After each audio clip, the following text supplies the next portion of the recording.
Logos ട്രിവിയയുടെ പുതിയ വീഡിയോയിലേക്ക് എല്ലാവർക്കും സ്വാഗതം. വിശുദ്ധ ലൂക്കായുടെ സുവിശേഷം 14-ാം അധ്യായത്തിലെ ചോദ്യങ്ങളും ഉത്തരങ്ങളുമാണ് ഈ വീഡിയോയിൽ ഉൾക്കൊള്ളിച്ചിട്ടുള്ളത്. 1.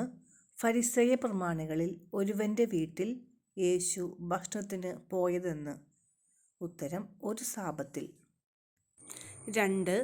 യേശു ഫരിസേയ പ്രമാണികളിൽ ഒരുവൻ്റെ വീട്ടിൽ ഭക്ഷണത്തിന് പോയപ്പോൾ അവിടെ ഉണ്ടായിരുന്ന രോഗി. ഉത്തരം: മഹോദര രോഗി. 3. സാബത്തിൽ രോഗശാന്തി നൽകുന്നത് അനുവദനീയമോ അല്ലയോ? ആര് ആരോട് ചോദിച്ചു? ഉത്തരം: യേശു നിയമജ്ഞരോടും ഫരിസേയരോടും. 4. സാബത്തിൽ രോഗശാന്തി നൽകുന്നത് അനുവദനീയമോ എന്ന് ചോദിച്ചപ്പോൾ നിശബ്ദരായിരുന്നത് ആര്? ഉത്തരം: നിയമജ്ഞരും ഫരിസേയരും. 5. ലൂക്ക 14:4 പ്രകാരം യേശു ആരെയാണ് അടുത്ത് വിളിച്ച് സുഖപ്പെടുത്തി അയച്ചത്? ഉത്തരം: മഹോദര രോഗിയെ. 6. സാബത്തിൽ തൻ്റെ പുത്രനോ കാളയോ കിളറ്റിൽ വീണാൽ പിടിച്ചു കയറ്റാത്തവരായി ആരുണ്ട്? ആര് ആരോട് ചോദിച്ചു? ഉത്തരം: യേശു നിയമജ്ഞരോടും ഫരിസേയരോടും. 7. യേശു കല്യാണ വിരുന്നിൻ്റെ ഉപമ പറഞ്ഞത് ഏത് സാഹചര്യത്തിൽ? ഉത്തരം: ക്ഷണിക്കപ്പെട്ടവർ പ്രമുഖ സ്ഥാനങ്ങൾ തിരഞ്ഞെടുക്കുന്നത് കണ്ടപ്പോൾ. 8. ആരെങ്കിലും നിന്നെ ഒരു കല്യാണ വിരുന്നിന് ക്ഷണിച്ചാൽ എവിടെ കയറി ഇരിക്കരുത് എന്നാണ് ഈശോ പറഞ്ഞത്? ഉത്തരം: പ്രമുഖ സ്ഥാനത്ത്. 9. കല്യാണ വിരുന്നിന് ക്ഷണിച്ചാൽ പ്രമുഖ സ്ഥാനത്ത് കയറിയിരിക്കരുത് എന്ന് പറയുന്നതിന് കാരണമെന്ത്? ഉത്തരം: പ്രമുഖ സ്ഥാനത്തേക്ക് ഒരുപക്ഷേ നിന്നേക്കാൾ ബഹുമാന്യനായ ഒരാളെ അവൻ ക്ഷണിച്ചിട്ടുണ്ടായിരിക്കും. 10. ഇവന് സ്ഥലം കൊടുക്കുക എന്ന് നിന്നോട് ആര് പറയും? ഉത്തരം: നിങ്ങളെ 2 പേരെയും ക്ഷണിച്ചവൻ. 11. ഇവന് സ്ഥലം കൊടുക്കുക എന്ന് നിന്നെ ക്ഷണിച്ചവൻ നിന്നോട് പറയുമ്പോൾ നിനക്ക് സംഭവിക്കുന്നത് എന്ത്? ഉത്തരം: നീ ലജ്ജിച്ച് അവസാനത്തെ സ്ഥാനത്തു പോയി ഇരിക്കും. 12. നീ വിരുന്നിന് ക്ഷണിക്കപ്പെടുമ്പോൾ എവിടെ പോയി ഇരിക്കുക എന്നാണ് യേശു പറഞ്ഞത്? ഉത്തരം: അവസാനത്തെ സ്ഥാനത്ത്. 13. അവസാനത്തെ സ്ഥാനത്ത് പോയി ഇരിക്കുമ്പോൾ ആതിഥേയൻ വന്ന് നിന്നോട് എന്തു പറയും? ഉത്തരം: സ്നേഹിതാ, മുന്നോട്ട് കയറിയിരിക്കുക എന്ന്. 14. തന്നെത്തന്നെ ഉയർത്തുന്നവന് എന്ത് സംഭവിക്കും? ഉത്തരം: താഴ്ത്തപ്പെടും. 15. ആരാണ് ഉയർത്തപ്പെടുന്നത്? ഉത്തരം: തന്നെത്തന്നെ താഴ്ത്തുന്നവൻ. 16. നീ ഒരു സദ്യയോ അത്താഴവിരുന്നോ കൊടുക്കുമ്പോൾ ആരെ വിളിക്കരുത് എന്നാണ് യേശു പറഞ്ഞത്? ഉത്തരം: നിന്റെ സ്നേഹിതരെയോ സഹോദരരെയോ ബന്ധുക്കളെയോ ധനികരായ അയൽക്കാരെയോ. 17. അവർ നിന്നെ പകരം ക്ഷണിക്കുകയും അത് നിനക്ക് പ്രതിഫലം ആവുകയും ചെയ്യും. ആര്? ഉത്തരം: നീ വിളിച്ച സ്നേഹിതരും സഹോദരരും ബന്ധുക്കളും ധനികരായ അയൽക്കാരും. 18. നീ സദ്യ നടത്തുമ്പോൾ ആരെയൊക്കെ ക്ഷണിക്കുക എന്നാണ് യേശു പറയുന്നത്? ഉത്തരം: ദരിദ്രർ, വികലാംഗർ, മുടന്തർ, കുരുടർ എന്നിവരെ. 19. അപ്പോൾ നീ ഭാഗ്യവാനായിരിക്കും. ലൂക്ക 14:13 അനുസരിച്ച് എപ്പോൾ? ഉത്തരം: സദ്യ നടത്തുമ്പോൾ ദരിദ്രർ, വികലാംഗർ, മുടന്തർ, കുരുടർ എന്നിവരെ ക്ഷണിക്കുമ്പോൾ. 20. സദ്യ നടത്തുമ്പോൾ ദരിദ്രർ, വികലാംഗർ, മുടന്തർ, കുരുടർ എന്നിവരെ ക്ഷണിക്കുമ്പോൾ നീ ഭാഗ്യവാനായിരിക്കും. കാരണം? ഉത്തരം: പകരം നൽകാൻ അവരുടെ പക്കൽ ഒന്നുമില്ലാത്തതിനാൽ. 21. നിനക്ക് എന്ന് പ്രതിഫലം ലഭിക്കുമെന്നാണ് ലൂക്ക 14:14 പറയുന്നത്? ഉത്തരം: നീതിമാന്മാരുടെ പുനരുത്ഥാനത്തിൽ. 22. വിരുന്നിൻ്റെ ഉപമ രേഖപ്പെടുത്തിയിരിക്കുന്ന സമാന്തര സുവിശേഷം ഏത്? ഉത്തരം: മത്തായി 22:1-10 വരെ. 23. ദൈവരാജ്യത്തിൽ അപ്പം ഭക്ഷിക്കുന്നവൻ ഭാഗ്യവാൻ എന്ന് യേശുവിനോട് പറഞ്ഞതാര്? ഉത്തരം: അവനോടുകൂടെ ഭക്ഷണത്തിനിരുന്നവരിൽ ഒരുവൻ. 24. ആര് ഭാഗ്യവാൻ എന്നാണ് യേശുവിനോടുകൂടെ ഭക്ഷണത്തിന് ഇരുന്നവരിൽ ഒരുവൻ പറഞ്ഞത്? ഉത്തരം: ദൈവരാജ്യത്തിൽ അപ്പം ഭക്ഷിക്കുന്നവൻ. 25. സദ്യയ്ക്ക് സമയമായപ്പോൾ അവൻ ദാസനെ അയച്ചതെന്തിന്? ഉത്തരം: ക്ഷണിക്കപ്പെട്ടവരെ അറിയിക്കാൻ. 26.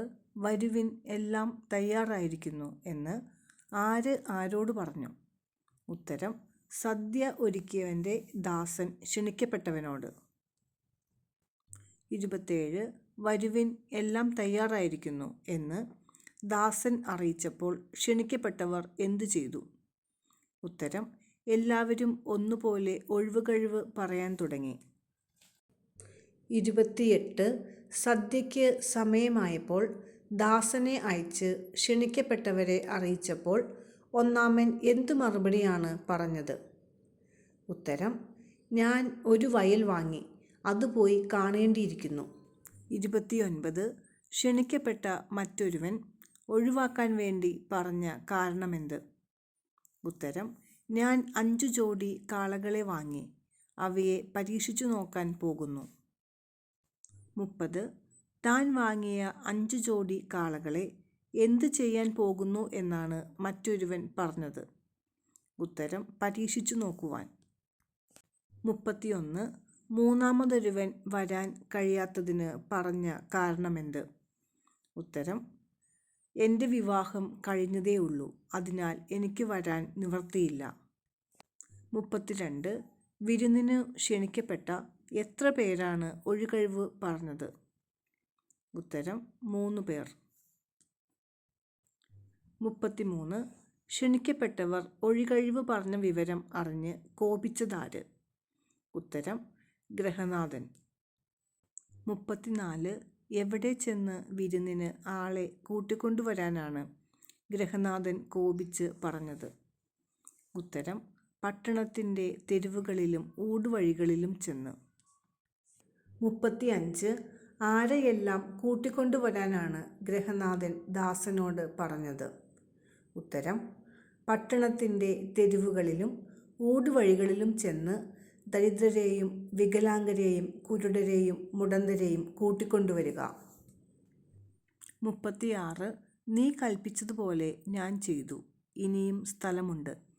ആര് ആരോട് പറഞ്ഞു? ഉത്തരം: ദാസൻ യജമാനനോട്. 37. ആര് എൻ്റെ വിരുന്ന് ആസ്വദിക്കുകയില്ല എന്നാണ് യേശു പറഞ്ഞത്? ഉത്തരം: ക്ഷണിക്കപ്പെട്ടവരിൽ ഒരുവനും. 38. ക്ഷണിക്കപ്പെട്ടവരിൽ ഒരുവനും എന്ത് ആസ്വദിക്കുകയില്ല? ഉത്തരം: എൻ്റെ വിരുന്ന്. 39.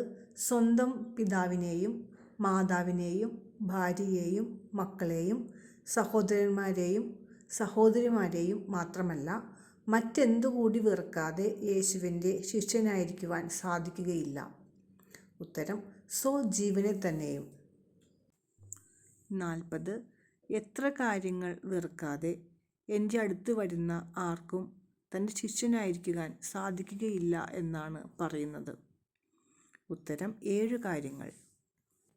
41. സ്വന്തം കുരിശു വഹിക്കാതെ എൻ്റെ പിന്നാലെ വരുന്നവന് എന്തിനു കഴിയുകയില്ല? ഉത്തരം: എൻ്റെ ശിഷ്യനായിരിക്കാൻ കഴിയുകയില്ല. 42. തൻ്റെ ശിഷ്യനായിരിക്കുവാൻ എന്തു വഹിക്കണം എന്നാണ് യേശു പറഞ്ഞത്? ഉത്തരം: സ്വന്തം കുരിശ്. 43. പൂരിപ്പിക്കുക. ഡാഷ് വഹിക്കാതെ എൻ്റെ പിന്നാലെ വരുന്നവന് എൻ്റെ ശിഷ്യനായിരിക്കാൻ കഴിയുകയില്ല. ഉത്തരം: സ്വന്തം കുരിശ്. 44. ഗോപുരം പണിയാൻ ഇച്ഛിക്കുന്നവൻ എന്തു നോക്കണം?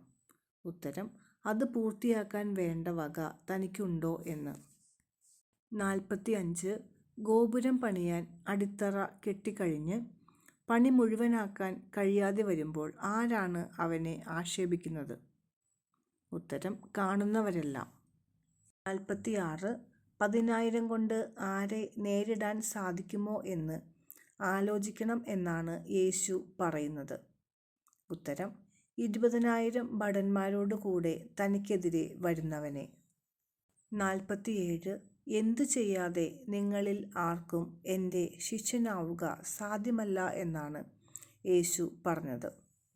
ഉത്തരം: തനിക്കുള്ളതെല്ലാം ഉപേക്ഷിക്കാതെ. 48 ഉപ്പ് മണ്ണിനോ വളത്തിനോ ഉപകരിക്കുകയില്ല എപ്പോൾ? ഉത്തരം: ഉറകെട്ടുപോയാൽ. 49 മണ്ണിനോ വളത്തിനോ ഉപകരിക്കാത്ത ഉപ്പ് ആളുകൾ എന്തു ചെയ്യും? ഉത്തരം: അത് പുറത്തെറിഞ്ഞു കളയുന്നു. 50 മണ്ണിനോ വളത്തിനോ അത് ഉപകരിക്കുകയില്ല, ആളുകൾ അത് പുറത്തെറിഞ്ഞു കളയുന്നു. തുടർന്ന് യേശു പറഞ്ഞത് എന്ത്? ഉത്തരം: കേൾക്കാൻ ചെവിയുള്ളവൻ കേൾക്കട്ടെ. 51 ശിഷ്യത്വത്തിൻ്റെ വിലയെക്കുറിച്ച് പറഞ്ഞ് അവസാനിപ്പിക്കുന്ന വാക്യം. ഉത്തരം: കേൾക്കാൻ ചെവിയുള്ളവൻ കേൾക്കട്ടെ.